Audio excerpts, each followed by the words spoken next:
So the One Piece live action came out today and it's actually good. Yes, you heard that correctly. It's good. Now, while I do think that there's plenty that they could build on, I do think that this is the best anime live action that we have ever gotten. The only live action that I could possibly compare this to is possibly the Tokyo Revengers live action or the Death Note live action. Not that Death Note, but the other Death Note. Now, obviously, I'm going to try to keep it as spoiler-free as I can for the ones that do want to watch it, but here are my takes. Now, as an anime watcher and a manga reader, I gotta say, going into this, I was very skeptical, but I was very open-minded with the whole aspect of the live action. But I'm gonna admit, this was very immersive. I definitely felt like I was inside of the world as it was being told. From the cinematography to the acting to the music to everything going around. It felt like you were immersed in this whole entire world, and that was something that I really enjoyed compared to the manga and the anime. Not saying that they don't immerse you, but compared to the live action, it's definitely 10 times better. And going into this, I was really skeptical about the live action just because One Piece is a wacky story. You can't just make a live action and not make it be goofy or look weird, but somehow they pulled it off. And as a person that watches a lot of live action stuff such as Kamen Rider or Super Sentai,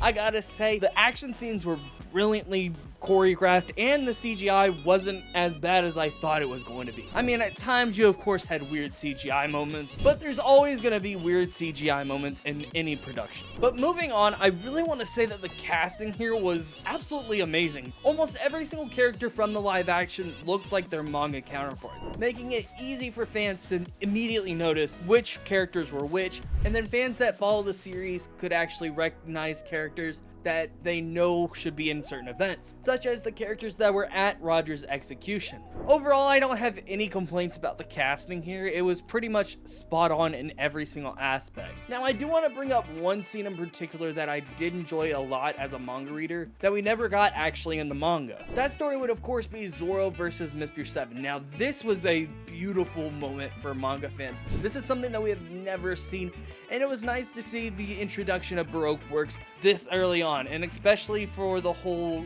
aspect of showing why Zoro's in this area that he's been tied up to.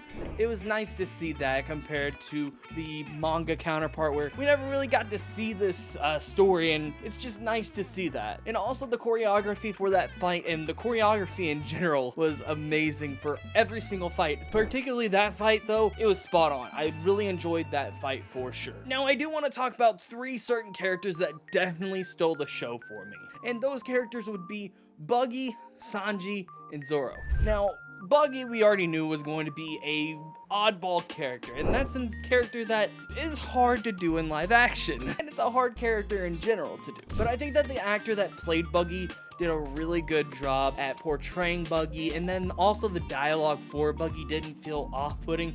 In fact, it probably enhanced his character a whole lot, and he felt like a very menacing character for me. And he was definitely a good first enemy for Luffy going into the first couple of episodes. And I also enjoyed the fact that they kept up with him in particular going throughout the East Blue saga. That was something that the manga really lacked in particular, and it just felt like it was well executed. Now, as for Sanji, I've gotta say, I was really worried about how Sanji was actually going to be portrayed. Now, I do know that the actor that played Sanji did some cooking lessons, some jujutsu lessons, a whole bunch of stuff just to prepare for this role. So he definitely gained my respect right there and then for trying to portray the character as well as possible. Now, as for his acting itself, I gotta say the simping aspect of Sanji's character wasn't too overdone. In fact, I didn't really notice the simping that much. If anything, it was more of a suave type of thing where he was just lax about it. It wasn't overdone like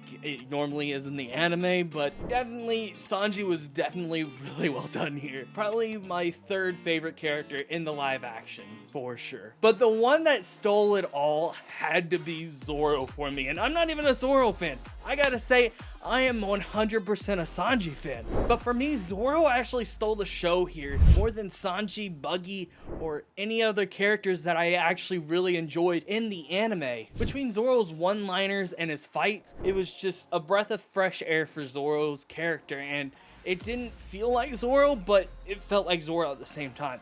and I really like that. And I'm really curious on how they're going to take that going into the Grand Line if we do get a season 2. And overall, I really gotta say, I think that the live action was really well done for the most part. I felt like Luffy was Luffy, Usopp was Usopp, Nami was Nami, but overall, they did an amazing job with the whole aspect of this live action. But I do have some critiques. Now, my first thing that I did not like at all would be the Garp situation. Garp felt like a fucking asshole the whole entire way there. And I know that it's the whole aspect of he's a Marine, we're trying to build up this big old badass character that everybody's supposed to be afraid of, but it doesn't really feel like Garp in a sense. That's my only complaint. And then it was the constant flashing back from the Straw Hats to Garp. I would have rather just liked one full episode of Garp, in my opinion, but of course I don't think they could do that because of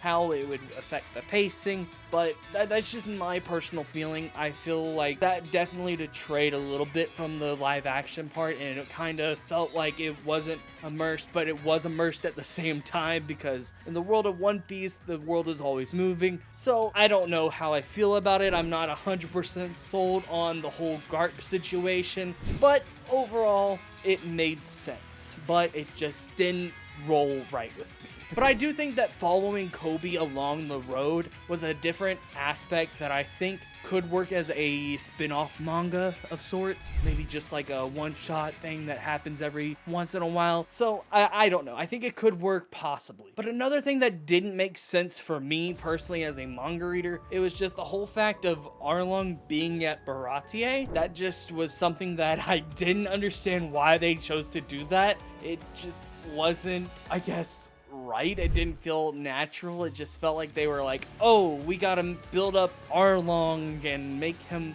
an enemy, the final boss for the Straw Hats for this season and all of that.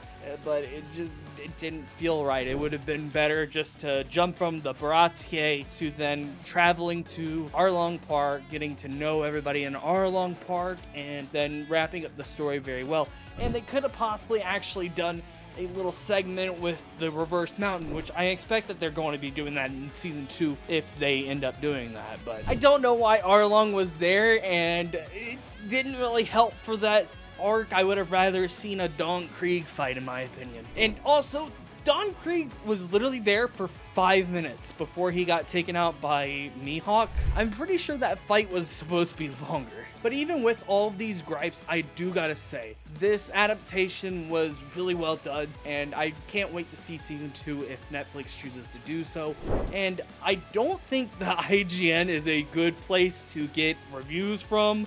The fact that you put this above the Cowboy Bebop live action shows that you don't know what you're talking about. But overall, this was a solid adaptation, and it did leave us with a open-ended type of clip being Smoker, which Smoker is one of my favorite Marine characters in One Piece, so I cannot wait to see that. And also, we could possibly see Crocodile and Robin and Vivi, all these amazing characters that I know a bunch of One Piece fans love and would love to see.